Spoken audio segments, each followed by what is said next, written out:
Գյուրջան Կասկադ, հասանելի բնակարաններ 65 ամիս մարման ժամկետով։ Գերաշնոր հայր, հարգարժան հյուրեր, ես կցանկանայի մարդու իրավունքների դիտանկյունից խնդրին մոտենալ, այստեղ խոսվեց սահմանադրությամբ ամրագրված ինքնավարության սկզբունքի մասին, բայց չմոռանանք, որ սահմանադրական նորմը արտացոլում է համընդհանուր մարդու իրավունքների ստանդարտները, կրոնական համայնքները ավանդորեն և նաև ունիվերսալ կերպով ունեն կազմակերպված կառուցվածք և հստակ հիերարխիկ համակարգ և այն պարագայում, երբ խնդիրները առնչվում են ներքին կառավարմանը, այստեղ գործում է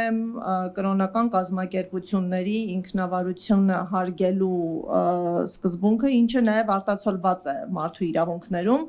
այսինքն այս պարագայում կրոնի ազատության իրավունքը իր մեկնաբանությունն է ստանում միավորվելու ազատության համատեքստում և կրոնական ազատությունը հենց ներառում է այն օրենքով պաշտպանվող սպասումը, որ կրոնական համայնքը պետք է գործի ազատ, առանց որևէ պետական միջամտության և կրոնական կազմակերպությունների ինքնավարությունը ուղիղ կապ ունի նաև ժողովրդավարության հետ, այսինքն այն ընկալվում է որպես ժողովրդավարության հիմնասյունը և նշեմ, որ եղել են բազմաթիվ դրվագներ, երբ պետությունը փորձել է միջամտել կրոնական գործերի և այս առումով կա նաև լավ ձևավորված նախադեպային իրավունք, հատկապես մարդու իրավունքների եվրոպական դատարանի գործունեության շնորհիվ, այստեղ հստակ է, որ պետությունը որևէ իրավասություն չունի միջամտելու կրոնական համայնքի նոր անդամների ընդունմանը կամ կրոնական համայնքի զանցախախտ, օրինակ հետևորդների կրոնական համայնքից մեկուսացման հարցերին և ներքին գործերի միջամտությունը, երբ պետք է հոգևոր առաջնորդներին առնչվող որոշումներ կայացվեն, պետք է պետության կրկին միջամտությունից դուրս լինի, նշեմ, որ նման դեպք արձանագրվել է Մոլդովայի դեմ Բեսարաբյան եկեղեցին, երբ պետությունը փորձել է մեկ միասնական ղեկավարության ներքո միավորել եկեղեցիների և սա հստակ կերպով նշվել է, որ հակասում է կոնվենցիայի 9-րդ և 11-րդ հոդվածներին, նշեմ, որ նաև ձևավորվել են հակառակ նախադեպերը, օրինակ, երբ դիմել են և ասել են, որ պետությունը պասիվ է գտնվել, պետք է դրական քայլեր ձեռնարկել, օրինակ կրոնական այս ղեկավարին մեկուսացնելու համար, քանի որ լոյալության սկզբունքն է գործել, այս պարագայում դատարանը կրկին նշել է, որ չի կիրառում սա պետության և նաև եվրոպական վերահսկողության շրջանակից դուրս է, ուստի առաջին նկատառումը այն էր, որ այս խնդիրը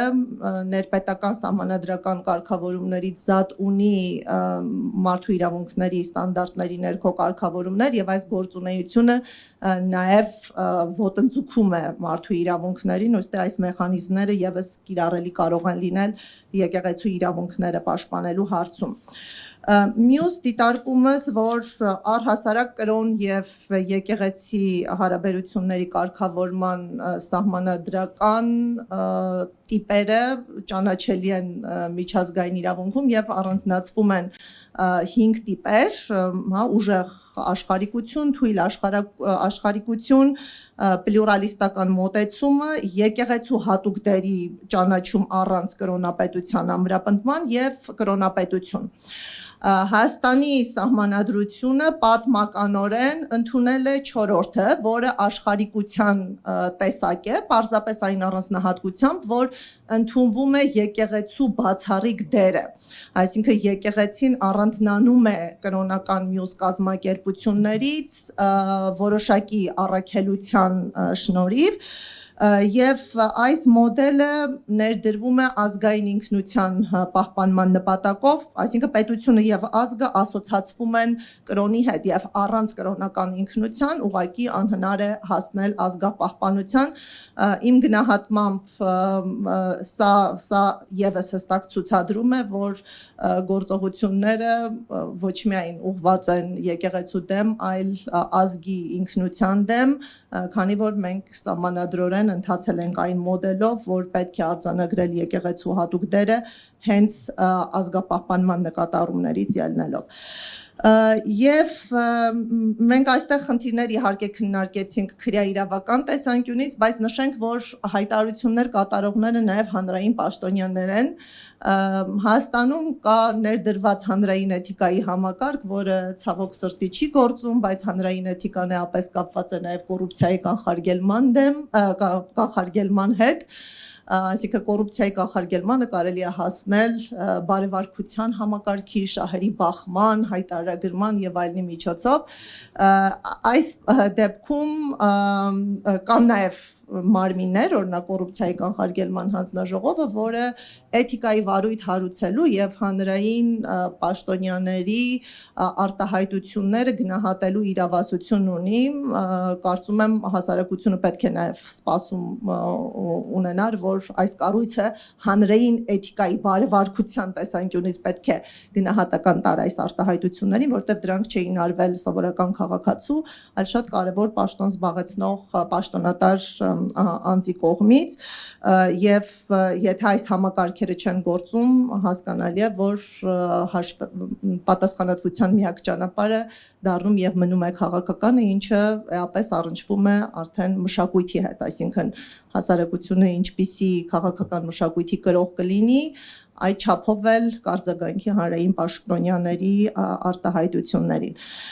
Եվ օրակարգերի փոխկապակցվածության հետ կապված նշեմ, որ գրեթե նույնական ժամանակահատվածում ՀՀԿ հովանու ներքո ընթանում էր մարդու իրավունքներին առնչվող համաժողովը եւ հետաքրքիր է, որ Ադրբեջանի ներկայացուցիչը ունեցավ ելույթ, որի շրջանակներում ուղիղ արձանագրում կատարեց, որ Հայաստանի նկատմամբ տարածքային հավակնությունները հանգեցնելու են մի վիճակի, որ բոլոր հայերը ստիպված են լինելու Կապույտ մզկիթում նամազ անել։ Եվ այստեղ մենք նորից միասնական դիտավորությամբ գործելու այս թեզը տեսնում ենք եւ խիստ նկատելի է։ Շնորհակալություն։